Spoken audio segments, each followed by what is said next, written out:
Hello everyone. Welcome to Ken Studies. आज है 25 नवंबर और आज हम करंट अफेयर्स के क्वेश्चंस को करेंगे। आज का फर्स्ट क्वेश्चन है,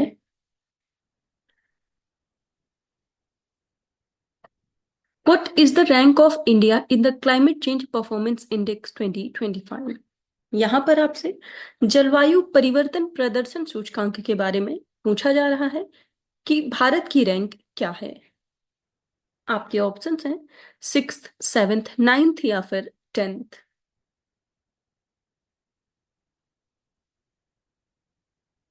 और इस क्वेश्चन में आपका करेक्ट ऑप्शन हो जाएगा ऑप्शन डी।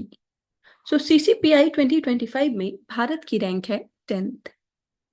आप देख सकते हैं, क्लाइमेट चेंज परफॉर्मेंस इंडेक्स की बात करें तो इसको रिलीज किया जाता है by German watch, new climate institute and climate action network international के द्वारा।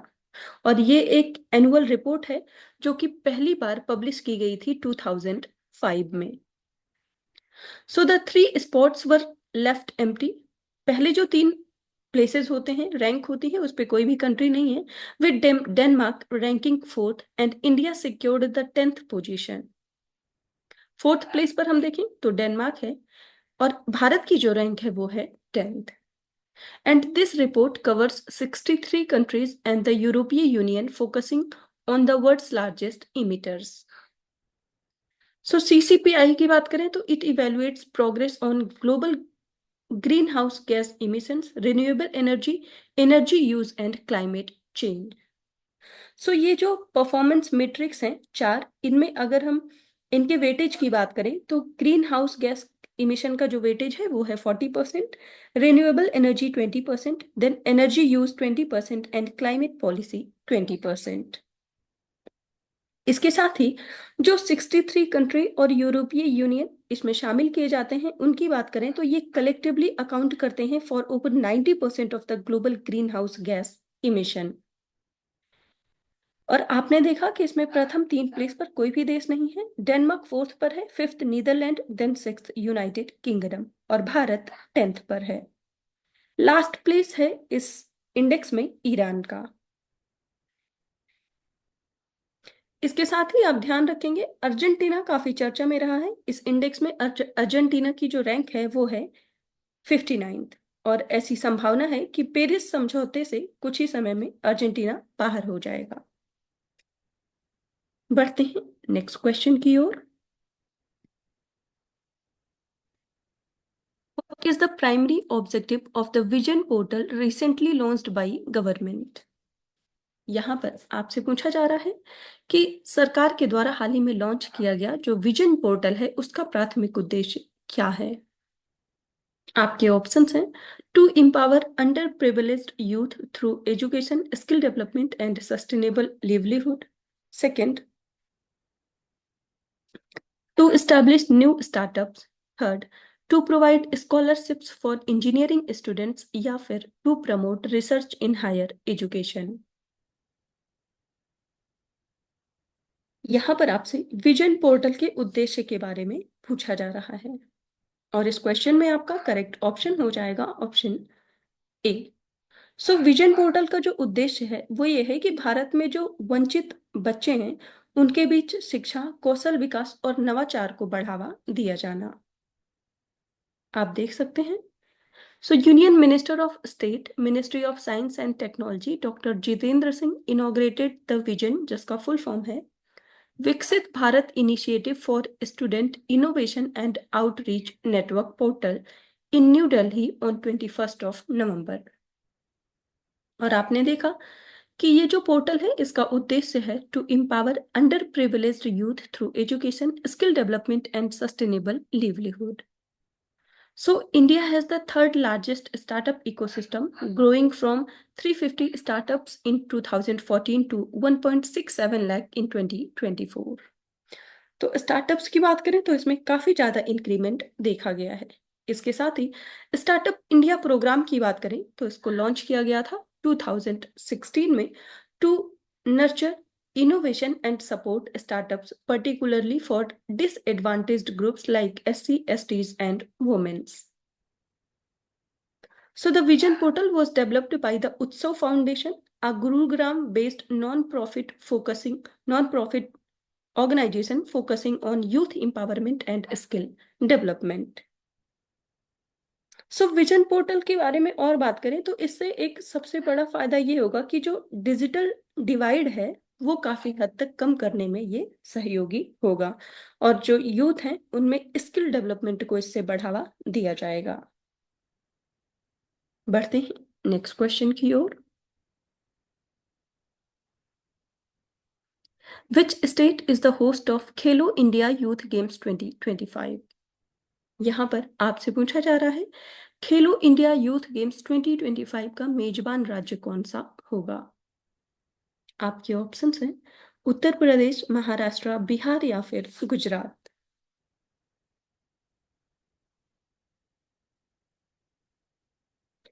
और इस क्वेश्चन में आपका करेक्ट ऑप्शन हो जाएगा ऑप्शन सी। सो खेलो इंडिया यूथ गेम्स 2025 का आयोजन बिहार में किया जाएगा। आप देख सकते हैं Bihar will host the Khelo India Youth Games 2025 in April, marking its addition to the Khelo India map.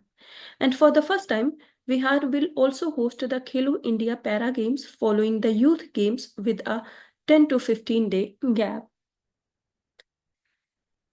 The first Para Games edition was held in Delhi last year, and the Khelo India Youth Games 2023 were in the Tamil Nadu. So previous year की बात करें तो खेलो India youth games जो है इसका आयोजन किया गया था तमिलनाडु में। बिहार के बारे में बात करें तो Bihar plays a key role in the ministry's infrastructure development and grass root athletes. So Khelo India youth games के बारे में बात करें तो पहली बार इसको स्टार्ट किया गया था 2018 में। और बिहार के बारे में बात करें तो खेल के क्षेत्र में अभी बिहार काफी ज्यादा कार्य कर रहा है।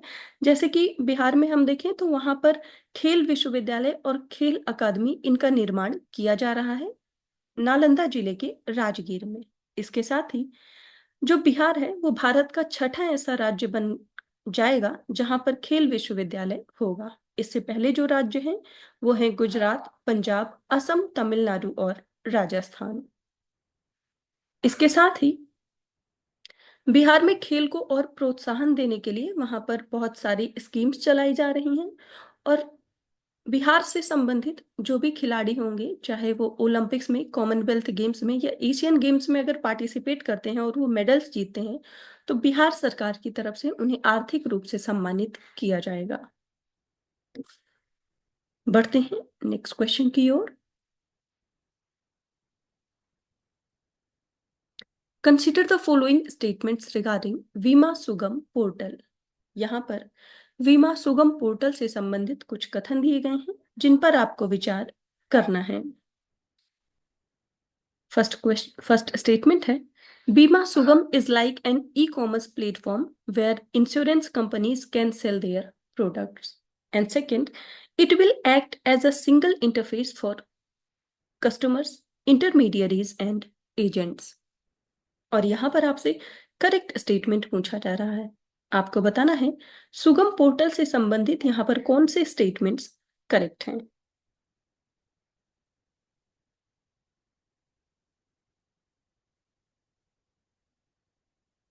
और इस क्वेश्चन में आपका करेक्ट ऑप्शन हो जाएगा ऑप्शन सी। सो यहाँ पर दोनों ही स्टेटमेंट्स आपके करेक्ट हैं। आप देख सकते हैं the insurance regulatory and development authority of India has approved Bima Sugam as online insurance marketplace. So the primary goal behind Bima Sugam is to facilitate universalization and democratization of insurance by 2047, ensuring insurance is accessible for all. So ये एक simplified process है for buying policies, settling claims and addressing grievances, and it is expected to make insurance policies more affordable. सो बीमा Sugam portal से ये होगा, जैसा कि आपने देखा ये एक इलेक्ट्रॉनिक मार्केट प्लेस है। सो इससे जो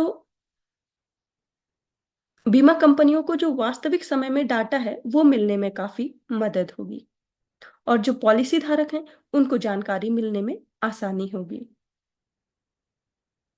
बढ़ते हैं नेक्स्ट क्वेश्चन की ओर।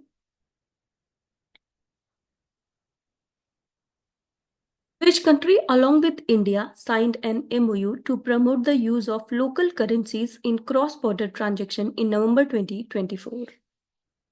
यहाँ पर आपसे पूछा जा रहा है, नवंबर 2024 में किस देश ने भारत के साथ सीमा पार लेन देन में स्थानीय मुद्राओं के उपयोग को बढ़ावा देने के लिए एक समझौता ज्ञापन पर हस्ताक्षर किया है?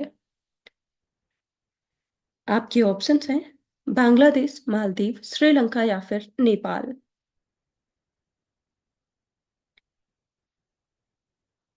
और इस क्वेश्चन में आपका करेक्ट ऑप्शन हो जाएगा ऑप्शन बी। सो ये समझौता हुआ है भारत और मालदीव के मध्य। आप देख सकते हैं, The MOU between Reserve Bank of India and Maldives Monetary Authority aims to promote the use of Indian rupee and Maldivian rupiah in cross-border transactions.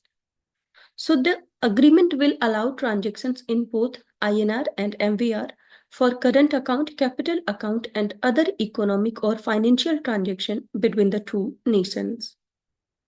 And this initiative is expected to reduce transaction cost and improve settlement times for exporters and importers in the both country. तो इसका सबसे बड़ा फायदा ये होगा कि जो थोक व्यापार है दोनों देशों के मध्य, उसको काफी बढ़ावा मिलेगा। इसके साथ ही भारत और मालदीव के अगर संबंध की बात करें तो काफी प्राचीन संबंध रहा है दोनों देशों का, आपको पता होगा। और जो मालदीव है वो हिंद महासागर में स्थित है, तो इसका जो रणनीतिक महत्व है वो काफी ज्यादा हो जाता है। भारत अपनी नेबरहुड जो कंट्रीज हैं उनके साथ अच्छा संबंध स्थापित करने के लिए नेबरहुड फर्स्ट पॉलिसी के तहत भी कार्य कर रहा है। इसके साथ ही भारत और मालदीव के मध्य जो सैन्य अभ्यास है उसका आयोजन किया जाता है, जिनमें शामिल है एक्सरसाइज इक्वेरियन, एक्सरसाइज दोस्ती एंड एक्सरसाइज एकता। बढ़ते हैं नेक्स्ट क्वेश्चन की ओर। Where was the fourth edition of Creative Minds of Tomorrow initiative inaugurated recently? यहाँ पर आपसे पूछा जा रहा है, हाल ही में क्रिएटिव माइंड्स ऑफ टुमारो ये जो पहल है इसके चौथे संस्करण का उद्घाटन कहाँ पर किया गया? आपके ऑप्शंस हैं चेन्नई, गोवा, मुंबई या फिर न्यू दिल्ली।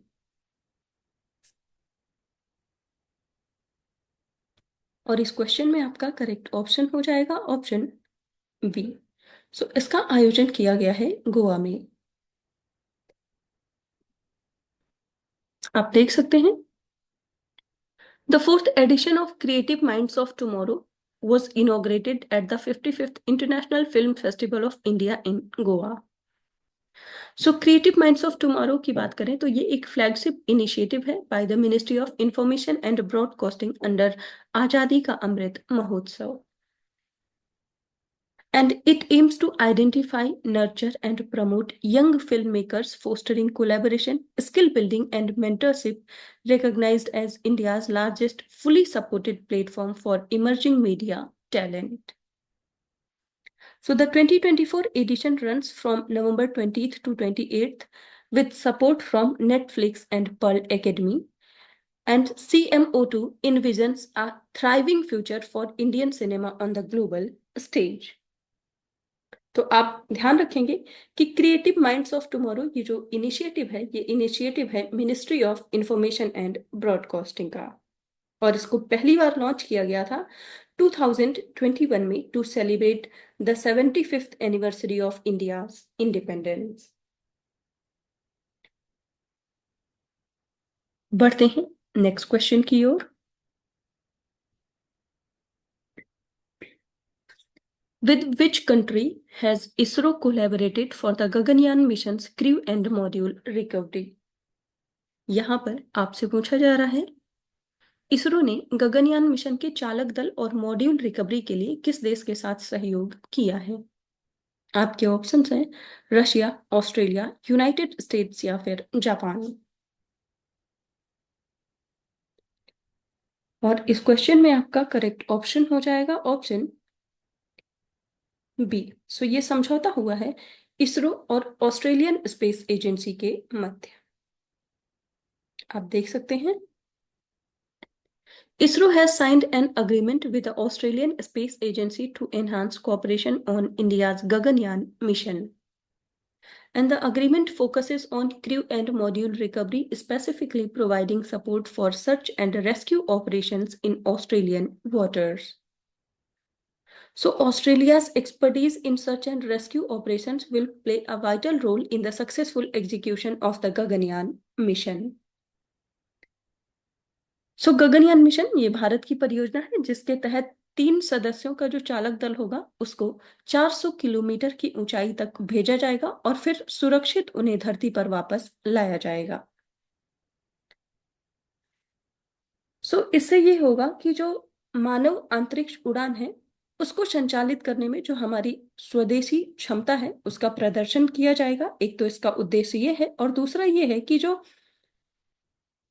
अन्वेषण कार्यक्रम है बहुत सारे अंतरिक्ष को लेकर के उसमें ये काफी भागीदार होगा।